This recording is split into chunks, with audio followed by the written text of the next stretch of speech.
आकाशवाणी मुंबई. दर्शना जोगदनकर प्रादेशिक बातम्या देत आहे. ठळक बातम्या. प्रधानमंत्री नरेंद्र मोदी आणि सायप्रसचे अध्यक्ष निकोस क्रिस्टोडुलिडेस यांच्यात द्विपक्षीय चर्चा. विविध क्षेत्रातलं सहकार्य मजबूत करण्यावर भर. राज्यसभेच्या 24 जागांच्या द्वैवार्षिक निवडणुकीसाठी 18 जूनला मतदान. राज्यात पेट्रोल डिझेलचा पुरेसा साठा उपलब्ध असल्याची मंत्री छगन भुजबळ यांची माहिती.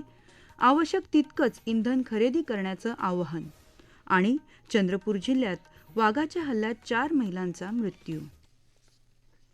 प्रधानमंत्री नरेंद्र मोदी आणि सायप्रसचे अध्यक्ष निकोस क्रिस्टोडुलिडेस यांच्यात नवी दिल्लीत हैदराबाद हाऊस इथं आज द्विपक्षीय बैठक झाली. या चर्चेत व्यापार, गुंतवणूक, तंत्रज्ञान, शिक्षण, संस्कृती, स्थलांतर, संरक्षण आणि सुरक्षा, कृत्रिम बुद्धिमत्ता, फिनटेक, नवोन्मेष आणि संशोधन अशा विविध क्षेत्रातील सहकार्य अधिक मजबूत करण्यावर भर देण्यात आला. तसंच प्रादेशिक आणि जागतिक महत्त्वाच्या मुद्द्यांवरही दोन्ही नेत्यांनी सविस्तर चर्चा केली. भारत आणि सायप्रस देशांमध्ये असलेले मैत्रीपूर्ण संबंध हे मजबूत असून भविष्यात ते अधिक दृढ होतील असा विश्वास प्रधानमंत्री नरेंद्र मोदी यांनी त्यांच्या भेटीनंतर प्रसिद्ध केलेल्या संयुक्त निवेदनात व्यक्त केला आहे. गेल्या दशकात सायप्रसमधून भारतात होणारी गुंतवणूक जवळपास दुप्पट झाल्याचंही त्यांनी सांगितलं. भारत युरोपियन संघात झालेल्या मुक्त व्यापार करारामुळे नव्या संधी निर्माण झाल्या असून उभय देशांमधील विश्वास अधिक दृढ झाल्याचं प्रधानमंत्र्यांनी सांगितलं. Bharat European Union free trade agreement से तमाम नई संभावनाएं बनी हैं। इसका लाभ उठाते हुए हम अगले 5 वर्षों में इस इन्वेस्टमेंट को फिर से डबल करने का लक्ष्य रख रहे हैं और इस संकल्प को साकार करने के लिए आज हम अपने विश्वसनीय संबंधों को एक स्ट्रेटेजिक पार्टनरशिप के रूप में एलिवेट कर रहे हैं.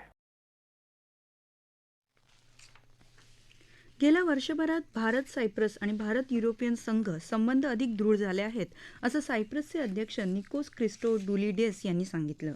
प्रधानमंत्री मोदी यांच्या सायप्रस भेटीनंतर द्विपक्षीय भागीदारीला अधिक चालना मिळाल्याचंही त्यांनी सांगितलं. द्विपक्षीय चर्चेपूर्वी निकोस क्रिस्टोडुली यांनी राजघाट इथं जाऊन महात्मा गांधींच्या स्मृतीस्थळावर जाऊन अभिवादन केलं. आज संध्याकाळी निकोस हे राष्ट्रपती द्रौपदी मुर्मू यांची राष्ट्रपती भवनात जाऊन भेट घेणार आहेत. निकोस यांच्या सन्मानार्थ राष्ट्रपती भवनात स्नेहभोजनाचं आयोजन करण्यात आलं आहे. दरम्यान नवी दिल्लीत येण्यापूर्वी निकोस यांनी मुंबईला भेट दिली आणि तिथे आयोजित कार्यक्रमात सहभागी झाले. कृत्रिम बुद्धिमत्ता आणि नवतंत्रज्ञानाच्या सहाय्याने महाराष्ट्र सर्वच क्षेत्रांमध्ये देशात आपला ठसा उमटवत आहे. नवीन उद्योग, तंत्रज्ञान आणि डाटा सेंटर आधारित व्यवसाय उद्योग स्थापन करण्यासाठी महाराष्ट्र ही एक मजबूत परिसंस्था बनत आहे, असं मुख्यमंत्री देवेंद्र फडणवीस यांनी म्हटलं आहे. मुंबईतल्या जिओ वर्ल्ड सेंटरमध्ये इमॅजिनेक्स 2026 या कार्यक्रमात मुलाखतीत ते बोलत होते. 2015 महाराष्ट्राची अर्थव्यवस्था सुमारे 14 लाख कोटी रुपये होती, जी आज 54 लाख कोटी रुपयांवर पोचली आहे. त्यामुळे 2030 पर्यंत $1 ट्रिलियन अर्थव्यवस्थेचे उद्दिष्ट नक्कीच साध्य करेल असा विश्वास त्यांनी व्यक्त केला.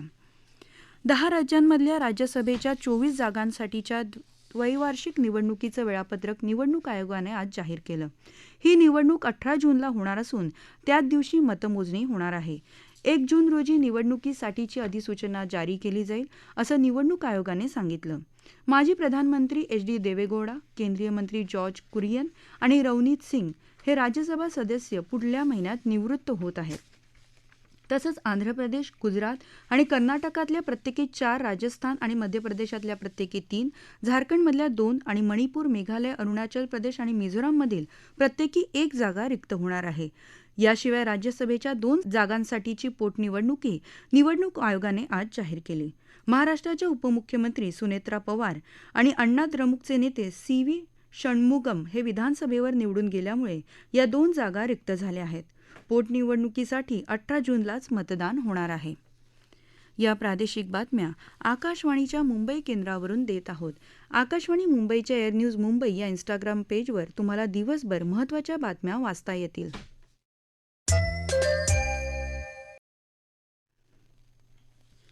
प्रादेशिक बातमीपत्रात आपलं पुन्हा एकदा स्वागत.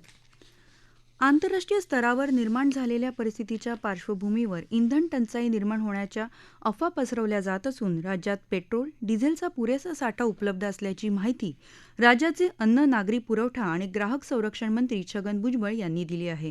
ते आज मुंबईत वार्ताहरांशी बोलत होते. नागरिकांनी भीतीपोटी अतिरिक्त पेट्रोल डिझेल खरेदी करून साठवणूक करू नये. गेल्या काही दिवसात अनेक ठिकाणी गरजेपेक्षा अधिक इंधन खरेदी केल्याने मे महिन्यात नेहमीच्या तुलनेत पेट्रोल डिझेलची सुमारे 20% अधिक विक्री झाल्याचं त्यांनी सांगितलं. नागरिकांनी संयम बाळगून आवश्यकतेनुसारच इंधन खरेदी करावी आणि प्रशासनाला सहकार्य करावं असं आवाहन देखील भुजबळ यांनी यावेळी केलं. देशभरात गेल्या 10 वर्षांमध्ये अनेक परीक्षांचे पेपर फुटले. त्यातही नीटसारख्या परीक्षांचे पेपर फुटत असतील तर त्याला केंद्र सरकारच जबाबदार असून केंद्रीय शिक्षण मंत्री धर्मेंद्र प्रधान यांनी नैतिक जबाबदारी घेऊन राजीनामा द्यायला हवा अशी मागणी काँग्रेसचे विधिमंडळ पक्षाचे नेते विजय वडेट्टीवार यांनी नागपूर इथं केली. संवेदनशील पदांवर बसलेल्या मंत्र्यांना विद्यार्थ्यांच्या भविष्याची काळजी दिसत नाही. डिझेल पेट्रोलचा तुटवडा, खतांचा अपुरा साठा अशा अनेक समस्यांचा देश सामना करत आहे. मात्र सरकारचं लक्ष तरुणांचे ट्विटर हँडल बंद करण्याकडे असल्याची टीका त्यांनी यावेळी केली. वाढत्या महागाईच्या मुद्द्यावरून केंद्र सरकारचा निषेध करण्यासाठी शिवसेना उद्धव बाळासाहेब ठाकरे पक्षाने आज नागपूर शहरात जोरदार आंदोलन केलं.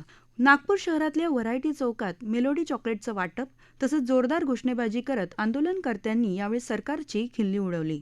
पेट्रोल, डिझेल तसंच गॅस सिलेंडरसह दैनंदिन गरजेच्या वस्तू महागल्यामुळे सर्वसामान्य नागरिक हैराण झाल्याचा आरोपही आंदोलनकर्त्यांनी यावेळी केला. मुख्यमंत्री देवेंद्र फडणवीस यांचा राहुल गांधी यांच्याबद्दलचा रिजेक्टेड माल हा शेरा म्हणजे संसदीय लोकशाहीबद्दलचं अज्ञान असल्याची टीका काँग्रेसचे प्रवक्ते सचिन सावंत यांनी केली आहे. अशा प्रकारचा आरोप करून फडणवीस यांनी त्यांची बौद्धिक दिवाळखोरी उघड केली असल्याचं सावंत यांनी एका निवेदनात म्हटलं आहे. महाराष्ट्रात चंद्रपूर इथं तेंदूपत्ता गोळा करणाऱ्या 4 महिलांचा वाघाच्या हल्ल्यात मृत्यू झाल्याची माहिती वन अधिकाऱ्यांनी दिली आहे. सिंदेवाही तालुक्यातल्या गुंजेवाही गावातल्या या महिला आज पहाटे तेंदूपत्ता गोळा करण्यासाठी गेल्या होत्या. त्यावेळी वाघाने त्यांच्यावर हल्ला केला. यात त्यांचा मृत्यू झाला. मात्र या महिलांचा मृत्यू एकाच वेळी आणि एकाच ठिकाणी झाला की वेगवेगळ्या वेळी आणि वेगवेगळ्या ठिकाणी झाला हे अद्याप स्पष्ट झालेलं नाही. कविता मुहुर्ले, अनिता मुहुर्ले, सुनीता मुहुर्ले आणि संगीता चौधरी अशी त्यांची नावं आहेत. घटनेची माहिती मिळाल्यानंतर वनविभागाचं पथक घटनास्थळी पोहोचल्याचं चंद्रपूर परिमंडळाचे मुख्य वनसंरक्षक R.M. रामानुजन यांनी सांगितलं. पंचनामा केल्यानंतर मृतदेह शवविच्छेदनासाठी पाठवण्यात आले. हल्लेखोर वाघाचा माग काढण्यासाठी वनविभागानं विशेष पथक नियुक्त केलं असून परिसरात गस्त वाढवली आहे.